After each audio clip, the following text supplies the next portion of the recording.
Assalamualaikum warahmatullahi wabarakatuh. Alhamdulillahirabbil alamin. Puji syukur marilah kita panjatkan kehadirat Allah Subhanahu wa taala. Yang terhormat kepada Bapak Putra Eskom selaku bimbingan mata pelajaran informatika. Di sini kami akan mempresentasikan penerapan bahasa pemrograman PHP dan JavaScript. Sebelumnya, marilah kita perkenalkan satu persatu. Di sini saya Rahman Hakim dari kelas 12 IPA sebagai moderator. Selanjutnya ada Adilah Nuraini dari kelas 12 IPS 2. Ada Dea Alia Jamil dari kelas 12 IPA. Ada Firda Zakiyah dari kelas 12 IPA. Ada Lia Handayani dari kelas 12 IPS 2. Marilah sebelum memulai presentasi ini, marilah kita membaca basmalah terlebih dahulu. Bismillahirrahmanirrahim. Baiklah, materi pertama yang akan disampaikan oleh saya sendiri. Website atau situs adalah kumpulan halaman yang menampilkan informasi data teks, data gambar diam atau gerak, data animasi, suara, video, dan atau gabungan dari semuanya, baik yang bersifat statis maupun dinamis, yang membentuk satu rangkaian bangunan yang saling terkait di mana masing-masing dihubungkan dengan jaringan-jaringan halaman hyperlink. Aplikasi web umumnya digunakan untuk pembayaran online, tiket online, toko e-commerce, dan lain-lain. Berkat kemudahannya, aplikasi web juga bisa digunakan oleh siapa saja. Sahabat Keywords, mulai dari organisasi kecil, individu, agensi, hingga perusahaan besar. Aplikasi web biasanya memiliki siklus pengembangan yang lebih singkat dibandingkan dengan desktop maupun aplikasi berbasis OS. Selanjutnya, materi yang kedua yang akan disampaikan oleh Lia Handayani. Waktu kami persilahkan. Sejarah PHP. PHP diciptakan oleh Ramos Liber pada tahun 1994 dengan nama PHP dengan arti personal homepage, tool yang berupa sekumpulan skrip kode program dengan bahasa pemrograman Perl. Salah satu fungsi dari skrip ini adalah untuk menampilkan resume pribadi dan mencatat jumlah pengunjung website. Pada tahun 1997, sebuah perusahaan bernama Jen dari Israel menulis ulang interpreter PHP sehingga memiliki kinerja yang lebih baik. Pada peluncuran versi ketiganya di bulan Juni 1998, perusahaan Jen kembali menggunakan PHP, dan pertanggal 30 Juli 2021 data menunjukkan bahwa pengguna PHP di seluruh dunia telah mencapai angka 79,1%. Kini PHP telah mencapai versi 8 yang dirilis pada tanggal 26 November 2020. Versi ini menyuguhkan performa yang lebih unggul dan cepat, sintak yang lebih baik, dan tingkat keamanan yang lebih tinggi. Pengertian PHP. PHP adalah suatu bahasa pemrograman yang digunakan untuk membuat web dinamis, walaupun bisa juga digunakan untuk membuat program lain. PHP versi 4 memiliki extension yang lebih sederhana dan mudah dipergunakan serta kompatibel dengan PHP versi 3. PHP versi 4 sering dipakai untuk membangun web konten karena dapat menangani website yang besar, kompleks, dan menerima jutaan hit per hari. Yang ketiga, cara kerja PHP. PHP memiliki 3 tahap yang harus dilalui dalam sebuah eksekusi. Pertama, klien web browser mengirim sebuah permintaan HTTP ke web server sebagai contoh indeks PHP. Kemudian, PHP yang berada di web server akan memproses kode PHP untuk menghasilkan file HTML. Tahap terakhir, web server akan mengirim file HTML kepada klien. Yang keempat, fungsi PHP. Yang pertama, PHP memiliki fungsi build. Memiliki sekitar 1000 fungsi bawaan. Ribuan fungsi tersebut terbagi beberapa klasifikasi. Fungsi tersebut dapat dipanggil langsung dengan istilah yang dipakai. Yang kedua, fungsi user define (UDF). Penggunaan dapat membuat fungsi baru hasil kostumisasi sendiri dan memadukan dengan fungsi bawaan. Fungsi UDF biasanya digunakan jika fungsi bawaan yang tersedia tidak sesuai dengan kebutuhan pemrograman. Namun, kode dalam fungsi UDF tidak boleh memakai istilah yang sama dengan kode bawaan agar mesin dapat mengenalinya. Yang ketiga, fungsi eksternal. Fungsi eksternal adalah daftar kode yang tersedia di library. tetapi masih belum bisa digunakan karena statusnya belum aktif. Biasanya fungsi tersebut terletak di file yang terpisah dari modul PHP. Untuk mengaktifkannya, cukup dengan melakukan registrasi dan mengoreksikannya dengan modul menggunakan perintah khusus. Materi selanjutnya yang akan disampaikan oleh Firda Zakiyah. Waktu kami persilahkan. Baik, selanjutnya yaitu contoh penggunaan PHP. Nah, setiap bahasa pemrograman memiliki aturan codingnya masing-masing. Begitupun dengan PHP. Sintaks dasarnya bisa teman-teman lihat ya di layar. Sintaks dasarnya itu dibuka dengan yang format nomor 1, lalu ditutup dengan format nomor 3. Nah, untuk penjelasan lebih lanjutnya, untuk format nomor 1 ini adalah kode wajib untuk membuka program PHP. Jadi, kalau teman-teman ingin membuat program PHP, untuk membuka atau untuk membuatnya, awalannya harus menggunakan format yang 1 seperti di layar. Lalu, echo ini adalah sebuah perintah untuk menampilkan teks. Nah, untuk tulisan selamat datang ini bisa teman-teman ganti dengan entah itu nama orang ataupun yang lainnya. Nah, teks yang hendak ditampilkan itu ditulis di antara tanda petik dan titik koma. Untuk format yang ketiga adalah kode untuk mengakhiri PHP dan wajib digunakan saat digabungkan dengan bahasa pemrograman lain seperti HTML. Nah, teman-teman bisa lihat ada 2 contoh di layar. Teman-teman tahu nggak apa perbedaan dari kedua contoh tersebut? Ayo coba diperhatikan ya. Jangan sampai kita keliru atau salah. Nah, untuk yang contoh sebelah kiri ini akan menghasilkan output Yogyakarta di halaman website. Sedangkan untuk contoh yang sebelah kanan ini akan mendapati tampilan error. Ada yang tahu nggak alasannya kenapa? Nah, alasannya ini karena adanya perbedaan variabel antara alamat yang sebelah kiri dan alamat yang sebelah kanan. Untuk yang sebelah kiri kan tulisan alamatnya huruf A-nya itu huruf kecil ya, sedangkan untuk yang sebelah kanan ini huruf A-nya itu huruf kapital. Selanjutnya, nah di sini PHP juga bisa menuliskan komentar sebagai penjelasan dari kode yang ditulis. Komentar di PHP menggunakan 2 garis miring atau bintang garis miring dan tidak akan dimunculkan sebagai output di browser. Bisa teman-teman lihat ya di layar. Nah, teman-teman juga bisa menuliskan komentar seperti contoh di atas. Semua kode PHP yang ditulis harus disimpan dengan file ekstensi.php. Nah, selanjutnya yaitu setiap pemrograman pasti punya keunggulan dan juga kekurangannya ya. Nah, untuk keunggulan dari PHP ini yang pertama lebih mudah untuk dipelajari karena cukup dengan melakukan konfigurasi, penggunanya bisa menjadikan sebagai bahasa pemrograman pada tingkat entry level. Nah, tingkat tersebut itu berada dalam tahap belajar sehingga para pemula pengembang website tidak akan merasa kesulitan. Nah, mempelajari pemrograman PHP ini tidak sulit. Kita bisa menemukan melalui YouTube, buku, ataupun lembaga bimbingan khusus untuk pengembangan website. Nah, kemudian dalam mempelajari PHP ini membuat daya tarik tersendiri bagi masyarakat yang masih awam. Selanjutnya yang kedua yaitu mempunyai community besar. Nah, ada banyak sekali ya website yang seringkali menggunakan PHP untuk dijadikan sebagai bahasa pemrogramannya dalam melakukan pembuatan aplikasi website.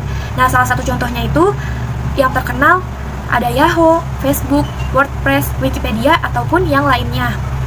Nah, yang ketiga yaitu lebih ringkas. Salah satunya yaitu dari segi proses installnya yang tidak membutuhkan setting secara berlebihan. Karena untuk konfigurasi pada database juga bisa dilakukan dengan cara yang lebih mudah. Proses pengembangan tidak membutuhkan waktu yang lama, maka sudah bisa membuktikan bahwa proses pembuatan PHP menjadi lebih praktis dan ringkas. Yang keempat yaitu open source.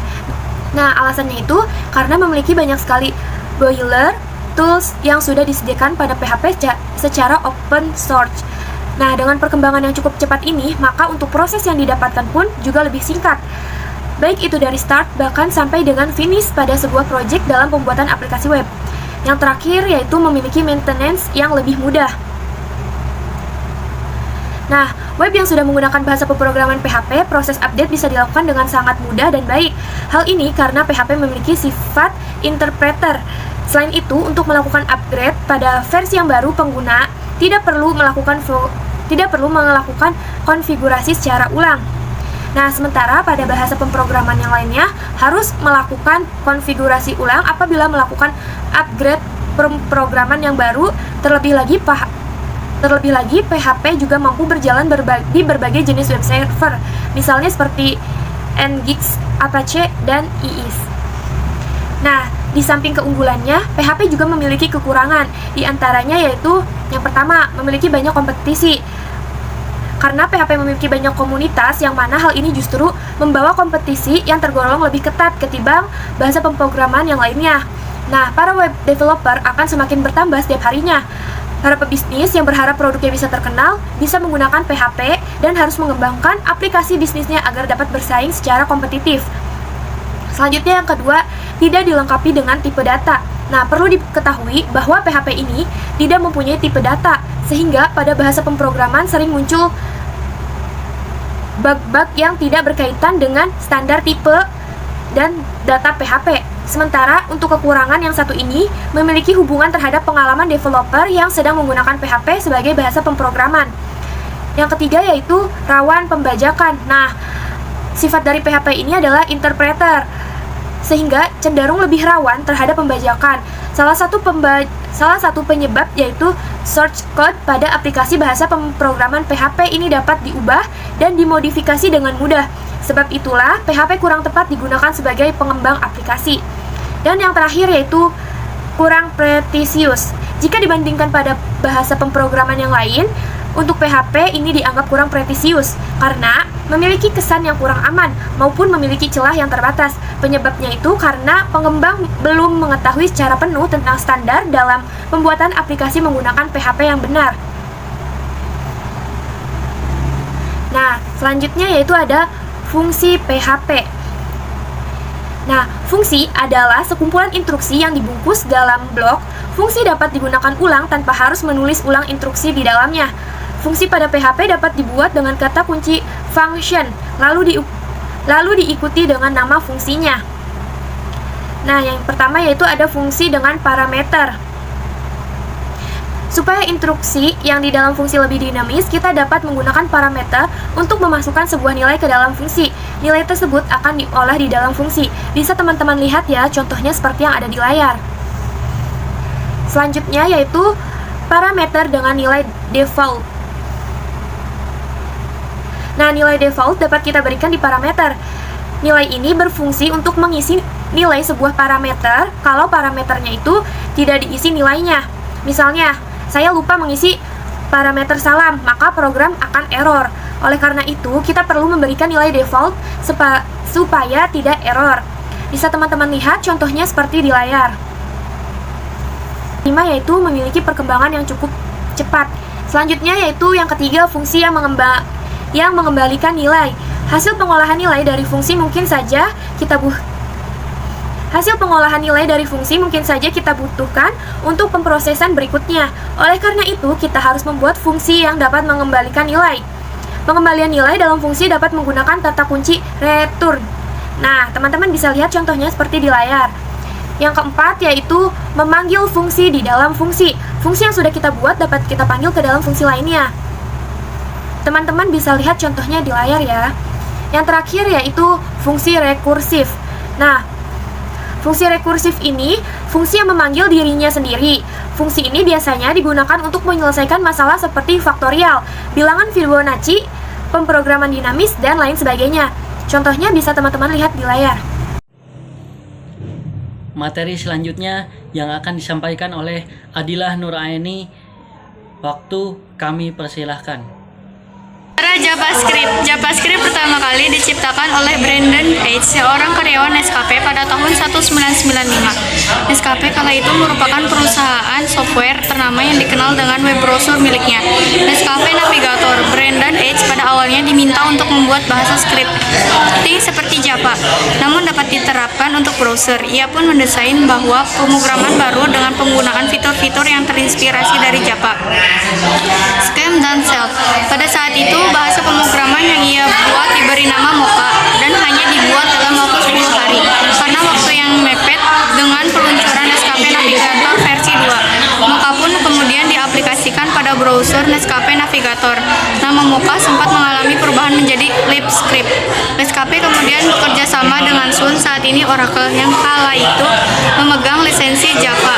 Kerjasama itu membuat Nescafe mengubah nama Lightscript menjadi JavaScript dengan alasan kebutuhan marketing. Pasalnya, saat itu Java populer sehingga cara ini dianggap dapat ikut menaikkan pamor JavaScript. Cara ini ternyata cukup berhasil. Saat itu JavaScript hanya dapat digunakan pada Nescafe Navigator saja. Tak lama kemudian, Microsoft membuat bahasa baru yaitu JavaScript yang digunakan pada browser miliknya Internet Explorer. Pada dasarnya, JavaScript merupakan hasil adopsi dari JavaScript. Nescafe lalu melakukan standarisasi dan di tahun 1997, JavaScript berhasil diajukan ke ECMA Internasional dengan label ECMAScript. ECMAScript terus berkembang hingga tahun 1998. ECMAScript 2 diluncurkan disusul dengan ECMAScript 3 pada tahun 1999. ECMAScript mengalami banyak revisi dan peningkatan hingga menjadi bahasa pemrograman JavaScript seperti sekarang yang andal untuk digunakan di berbagai model aplikasi. ECMAScript tersebut dikembangkan hingga akhirnya menjadi JavaScript sebagaimana yang kita kenal saat ini. Tak hanya lintas browser, JavaScript juga bisa digunakan di berbagai perangkat termasuk perangkat mobil dan desktop komputer. 2005, pamor JavaScript naik berkat adanya ajab asynchronous JavaScript dan XML. Library baru seperti jQuery dan Moodles dikembangkan untuk meminimalisir ketidakkonsistenan browser dan memudahkan untuk diterapkan pada design patterns. Hingga kini JavaScript menjadi bahasa skrip sisi klien yang banyak digunakan. Menurut data statistik di tahun 2016 sebanyak 92% website menggunakan JavaScript untuk menarik para pengunjung termasuk situs-situs ternama seperti Google dan Facebook. Berikut ini sejarah perkembangan JavaScript untuk memudahkan kalian memahaminya. Bisa kalian lihat di dalam gambar yang pertama dimulai dari tahun 1995 dan seterusnya sampai pada tahun 2018. Pengertian JavaScript. JavaScript ialah bahasa pemrograman yang paling banyak digunakan dalam pengembangan website, aplikasi, game, dan lainnya. Bahkan produk dari perusahaan besar seperti Google, Facebook, dan LinkedIn juga telah menggunakan JavaScript. JavaScript juga merupakan pemrograman populer yang digunakan untuk membuat situs dalam konten website yang dinamis. Faktanya ada lebih dari 67,7% developer yang menggunakan JavaScript. Konten dinamis artinya konten dapat bergerak atau berubah di depan layar tanpa perlu mereload halaman. Misalnya seperti fitur slideshow, foto, gambar, animasi, pengisian polling, dan lainnya. JavaScript sendiri sebenarnya biasanya dikolaborasikan dengan HTML dan CSS, di mana HTML digunakan untuk membuat struktur website dan CSS untuk merancang style halaman website. Lalu JavaScript berperan menambahkan elemen interaktif untuk meningkatkan engagement pengguna. Seiring perkembangannya, JavaScript tak hanya bisa digunakan di sisi klien, tetapi juga di sisi server. Eksekusi bahasa pemrograman ini di sisi server dapat dilakukan dengan memanfaatkan platform framework JavaScript seperti Node.js, React.js, dan lainnya. Dengan framework, banyak basket developer mulai hanya melirik bahasa pemrograman ini sehingga lahirlah produk-produk canggih seperti aplikasi untuk mobil, website, aplikasi, hingga game online.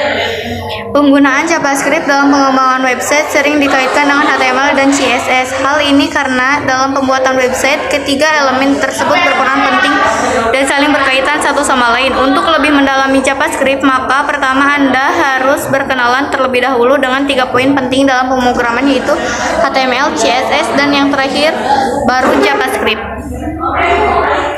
HTML adalah struktur halaman yang terdiri dari header, teks badan, serta gambar yang Anda sertakan pada laman situs. CSS mengendalikan tampilan laman dan inilah yang digunakan untuk merancang jenis huruf, warna, latar belakang, dan lain-lain. Setelah struktur HTML dan estetika CSS sudah selesai dibuat, maka JavaScript adalah yang akan membuat laman situs menjadi dinamis. Berikut ini ialah peran-peran JavaScript, HTML, dan CSS dalam pembuatan sebuah website yang dinamis dan interaktif. Nah, peran-perannya bisa kalian lihat di dalam tabel tersebut. Cara kerja JavaScript pada website. bukan merupakan compiled language, maka untuk menjalankan JavaScript tidak memerlukan compiler. Oleh karena itu, kode dari JavaScript bisa langsung diterjemahkan oleh web browser. Sebelum menulis JavaScript, penting untuk mengetahui cara kerjanya. Ada dua bagian penting untuk dipelajari, yaitu cara kerja browser web dan dokumen object model DOM. Browser web memuat halaman web, memparsing HTML, dan membuat apa yang dikenal sebagai dokumen objek model DOM. Dari kontennya, DOM menyajikan tampilan langsung halaman web ke kode JavaScript-mu. Browser kemudian akan mengambil semua yang terkait dengan HTML seperti gambar dan file CSS. Informasi CSS berasal dari pengurai CSS. HTML dan CSS disatukan oleh DOM untuk membuat halaman web terlebih dahulu. Kemudian mesin JavaScript browser membuat file JavaScript dan kode sebaris, tetapi tidak segera menjalankan kode tersebut, melainkan menunggu HTML dan CSS untuk menyelesaikan pemuatan. Setelah ini selesai, JavaScript dijalankan sesuai urutan penulisan kode. Ini menghasilkan DOM yang diperbarui oleh kode JavaScript dan dirender oleh browser. Urutan di sini penting. Jika JavaScript tidak menunggu HTML dan CSS selesai, maka tidak akan dapat mengubah elemen DOM. JavaScript juga bisa terletak di dalam laman suatu situs atau berada pada file JS yang terpisah. Mengingat JavaScript merupakan bahasa sisi clean, maka skrip atau naskah tersebut akan diunduh terlebih dahulu di perangkat pengunjung situs untuk diproses di sana. Pemrosesan JavaScript dilakukan oleh pengunjung situs dengan mengirim permintaan yang selanjutnya diproses di server. Selanjutnya, peramban web mengirim hasil pemrosesan tersebut ke pengunjung situs. Bagi mereka yang masih awam, proses ini memang terlihat rumit. Meski demikian, menambahkan kode JavaScript ke suatu laman situs sebenarnya merupakan proses yang sederhana. Bahkan proses ini juga akan terasa lebih familiar dan simpel jika Anda sudah pernah bekerja menggunakan HTML dan CSS. Materi yang terakhir yang akan disampaikan oleh Dea Alia Jamia. Waktu kami persilahkan. Baik, terima kasih kepada moderator yang telah memberikan kesempatan kepada saya untuk menjelaskan materi selanjutnya. Materi selanjutnya yaitu poin keempat, variabel dan tipe data pada JavaScript. Setelah mengetahui berbagai seluk-beluk dan pengertian dari JavaScript, selanjutnya kita ini perlu memahami variabel yang digunakan dalam bahasa pemrograman ini jika ingin mendalaminya lebih lanjut. Variabel di sini artinya suatu tempat untuk memberikan nilai pada kode pemrograman. Cara menuliskannya adalah dengan menentukan variabel yang digunakan dengan kata kunci var dan diikuti dengan nama variabel yang digunakan beserta nilainya. Nah, contohnya yaitu var nama, lalu var az sama dengan 12, var text sama dengan memahami JavaScript untuk pemula. Nah, JavaScript ini memiliki berbagai tipe data yang digunakan saat menuliskan variabel. Nah, contohnya yaitu yang pertama string, yaitu variabel dengan rangkaian karakter yang membentuk teks. Kedua, number, yaitu variabel angka. Ketiga, boolean, yaitu variabel yang memberikan nilai benar atau salah atau true or false. Yang keempat, array, yaitu untuk variabel yang memiliki lebih dari satu nilai dalam satu variabel. Yang kelima, objek, yaitu tipe data yang dapat digunakan untuk menyimpan semua bentuk dalam JavaScript. Yang terakhir yaitu function, yaitu potongan kode yang dapat dikumpulkan dan digunakan kembali. Itu keunggulan JavaScript. Bisa dilihat di layar, ada beberapa keunggulan dari JavaScript. Yang pertama yaitu bahasa pemrograman yang paling populer. Yang kedua, mudah dipahami, dipelajari maupun digunakan. Nah, ini adalah salah satu penyebab bahasa pemrograman JavaScript ini adalah yang paling populer. Nah, lalu yang ketiga yaitu kaya fitur dan interaktif. Yang keempat, memiliki komunitas yang sangat aktif. Nah, yang kelima, mudah dipelajari berkat fitur di dalamnya. Jadi, di dalam bahasa pemrograman JavaScript ini tuh terdapat banyak fitur-fitur yang sangat membantu. Nah, lalu ada fungsi dari JavaScript. Ada beberapa fungsi dari JavaScript. Yang pertama yaitu membuat aplikasi mobile. Nah, JavaScript ini memang cocok untuk mengembangkan website. Namun, bahasa pemrograman ini juga bisa dipakai untuk mengembangkan aplikasi mobile. Nah, biasanya pembuatannya ini menggunakan framework. Framework di sini adalah kerangka kerja, gunanya untuk mengembangkan aplikasi perangkat lunak. Kita juga bisa menyebutnya sebagai sebuah platform. Nah, setiap bahasa pemrograman tentunya memiliki framework, tidak terkecuali dengan bahasa pemrograman JavaScript ini. Biasanya, framework JavaScript yang digunakan untuk membuat aplikasi mobile adalah React Native. Dengan framework ini, developer hanya perlu menuliskan kode satu kali untuk Android maupun iOS, tidak perlu satu-satu. Nah, lalu yang kedua, menciptakan aplikasi desktop. Fungsi JavaScript yang satu ini hampir mirip dengan fungsi sebelumnya yang membuat aplikasi mobile tadi. Nah, pada pembuatan aplikasi desktop, kode yang ditulis bisa dijalankan langsung di sistem operasi yang berbeda. Nah, sebagai contoh ya, jika kalian ini menuliskan kode untuk sistem operasi Windows, nah kalian bisa menggunakan kode tersebut di sistem operasi Linux, begitu pula dengan Mac OS. Nah, namun hal ini juga memerlukan sebuah framework. Biasanya, framework yang digunakan adalah Proto Native. Nah, framework tersebut berbasis desktop. Hal ini berbeda dengan framework desktop lain milik JavaScript. Contohnya seperti Electron, NW.js, dan App.js. Ketiga framework tersebut masih berbasis web meskipun digunakan untuk aplikasi desktop. Lalu yang ketiga yaitu mengembangkan game. Nah, selain membuat aplikasi mobile dan desktop, fungsi JavaScript juga berlaku pada pembuatan dan pengembangan game. Namun game di sini tuh terbatas, yaitu hanya game online saja. Bahasa pemrograman JavaScript kurang cocok untuk pengembangan game berskala besar. Lalu yang keempat yaitu membuat website lebih interaktif. Tidak hanya game yang interaktif, JavaScript juga membuat website yang interaktif juga. Nah, fungsi JavaScript yang satu ini memang sudah sering disebutkan dari awal. Nah, dengan JavaScript, website yang kalian buat ini akan jauh lebih menarik. Misalnya pada aplikasi Google Maps. Nah, kalian bisa melakukan zoom in maupun zoom out di bagian peta. JavaScript adalah salah satu bahasa pemrograman yang dapat mewujudkan fitur tersebut. Nah, atau kalian misalnya pernah lihat animasi, video, atau audio yang diputar pada sebuah website. Nah, ketiga hal tersebut tentunya membuat website kalian ini jadi lebih bagus dan menarik. Tentunya itu semua bisa dilakukan oleh JavaScript.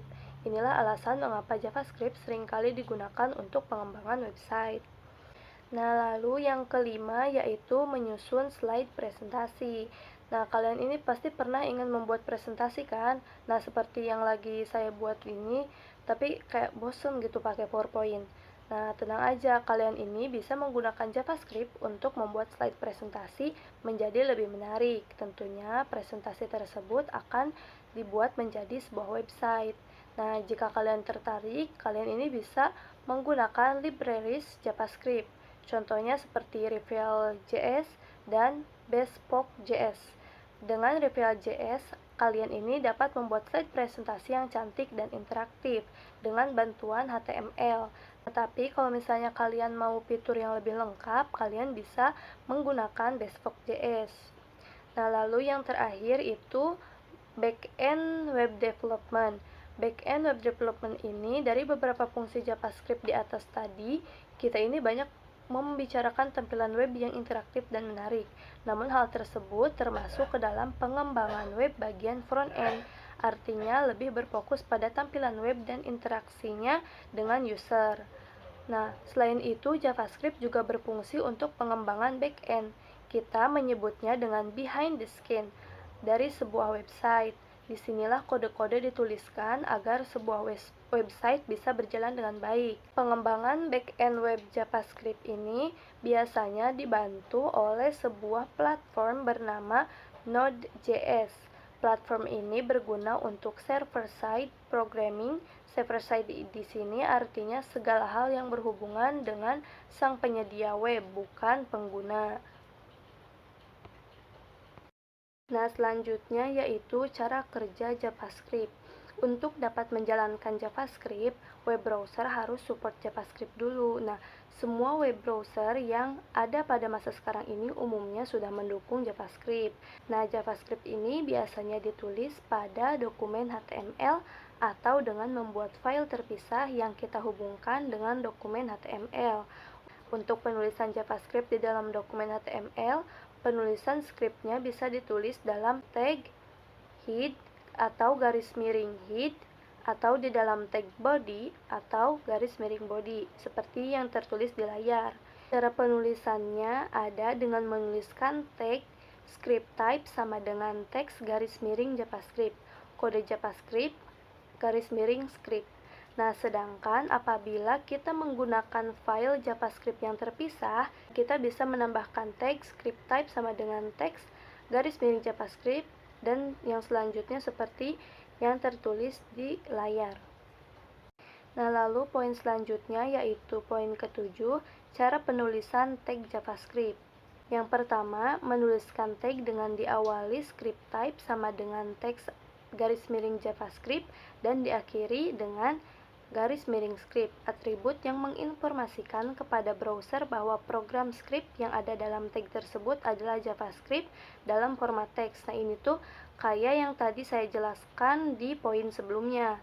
Lalu yang kedua, menuliskan tag dengan diawali script language sama dengan JavaScript dan diakhiri dengan garis miring script. Atribut ini digunakan dengan tujuan untuk menentukan versi dari JavaScript yang digunakan. Sebagai contoh, script language sama dengan JavaScript 1.2 menyatakan bahwa JavaScript yang kita gunakan adalah versi 2.1. Lalu yang ketiga yaitu menuliskan tag dengan diawali script language sama dengan JavaScript, type sama dengan teks garis miring JavaScript, dan diakhiri dengan garis miring JavaScript. Cara campuran ini yaitu penulisan lama dan penulisan baru disatukan, dilakukan untuk mengantisipasi pengakses halaman web yang masih menggunakan browser web yang mendukung JavaScript tetapi belum mendukung HTML. Nah, poin selanjutnya yaitu cara membuat fungsi di JavaScript. Yang pertama, membuat fungsi dengan cara biasa.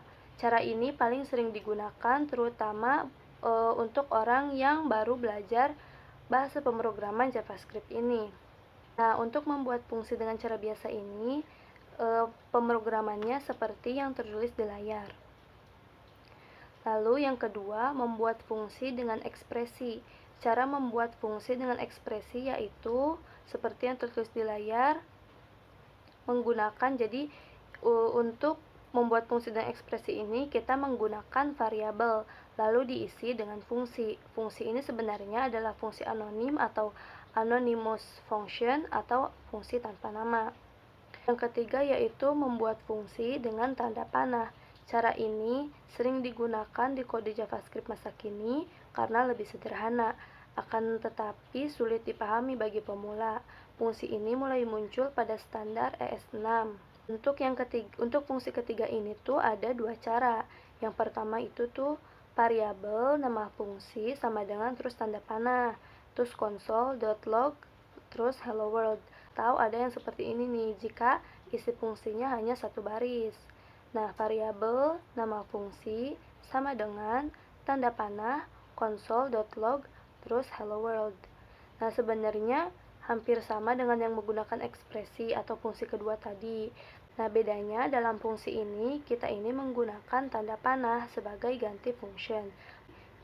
Pembuatan fungsi dengan cara ini disebut raw function. Yang keempat atau yang terakhir ini membuat fungsi dengan konstruktor. Cara ini sebenarnya tidak direkomendasikan oleh developer Mozilla karena terlihat kurang bagus. Nah, soalnya body fungsinya itu dibuat dalam bentuk string yang dapat mempengaruhi kinerja engine JavaScript. Cara pemrogramannya itu seperti yang tertera di dalam gambar. Selanjutnya yaitu poin ke-9, cara memanggil atau eksekusi fungsi JavaScript. Nah, kita bisa memanggil fungsi di dalam kode JavaScript dengan menuliskan nama fungsinya seperti ini. Nah, nama fungsi contoh 1, membuat fungsi function say hello, console.log hello world. Memanggil fungsi say hello, maka akan menghasilkan hello world nantinya. Nah, selain dengan cara yang contoh 1 tadi, kita juga bisa memanggil fungsi melalui atribut event pada HTML. Nah, contohnya itu seperti contoh 2 itu. Doctype HTML, HTML, head, script, membuat fungsi, variabel say hello, dan seterusnya seperti yang tertera di dalam gambar. Nah, setelah tadi kan kita memanggil fungsi di dalam kode JavaScript dengan menuliskan nama fungsinya. Nah, ini adalah hasil akhirnya. Hasilnya akan menjadi seperti ini. Sekian, terima kasih. Pemrograman PHP. Pembuatan web menggunakan pemrograman PHP mempunyai berbagai macam kelebihan dan keunggulan bila dibandingkan dengan menggunakan program lain yang sejenis.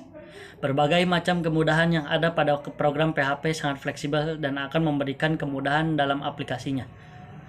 Pemrograman JavaScript. JavaScript merupakan bahasa pemrograman yang mudah dipahami dan dipelajari bahkan untuk mereka yang baru saja terjun di dunia pemrograman. JavaScript juga umum digunakan di berbagai situs maupun aplikasi mobile, sehingga umumnya situs maupun aplikasi yang menggunakan bahasa pemrograman ini dapat dibuka di berbagai perangkat. Meski demikian, dapat dipahami bahwa mempelajari JavaScript akan membutuhkan waktu sampai Anda bisa benar-benar mahir menggunakannya. Jadi, jika Anda sedang dikejar waktu untuk segera membuat situs atau aplikasi mobile, Anda sendiri mempelajari JavaScript dari dasar tentu akan membuang terlalu banyak waktu. Terima kasih kepada para pemateri yang telah menyampaikan materinya.